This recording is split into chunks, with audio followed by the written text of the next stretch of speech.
Unfuckable. Unfuckable. Unfuckable.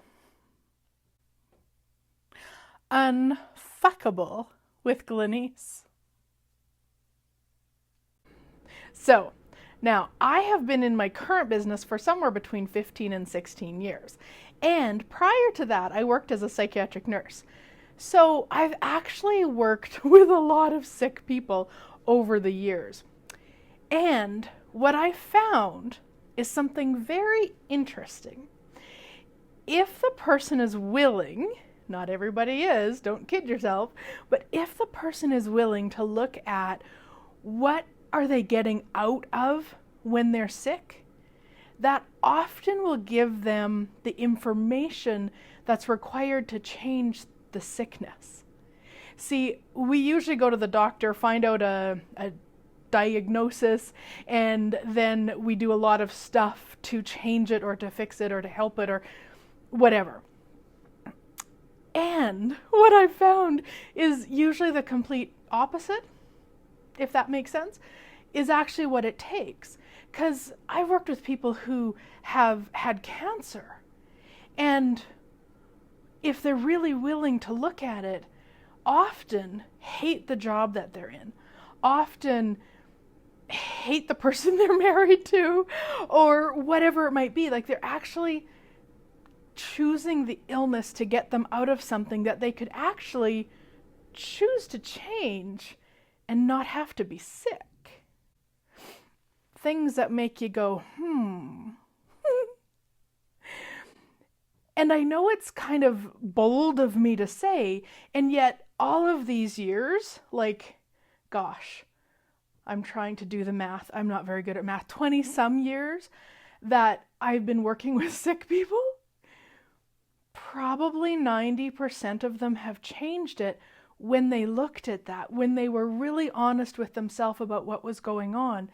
And the one story that sticks out the most to me is years ago, a woman came and she had cancer, and she was actually aware, very aware of what she needed to change the cancer. And I mean more from an energetic stance, not from all of the stuff that they say we need to do to change cancer. This is from what she really was dying to get out of in her life. And she knew it. And it was probably the first time in my career that I had seen somebody actually know it.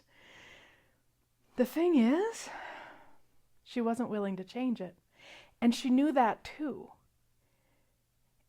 And I still remember the conversations that I had with her, because she was clear on what was required, and she was clear she wasn't willing to choose it. And she was also clear in what the end result was going to be. And that was the end result, is that her body died. And it was huge for me in so many ways. One, because back then I had such a desire to change the world from the place of even if the world didn't want it changed. So there was a lot of this, like, what are you doing?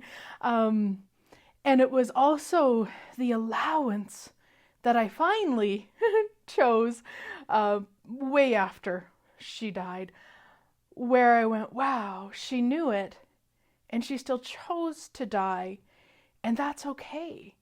You know, I'd made death so significant for so long, and like kind of the worst case scenario, instead of going, hey, if that's what something that somebody would like to choose, who the heck am I to stop them? Who the heck am I to even try to talk them out of it?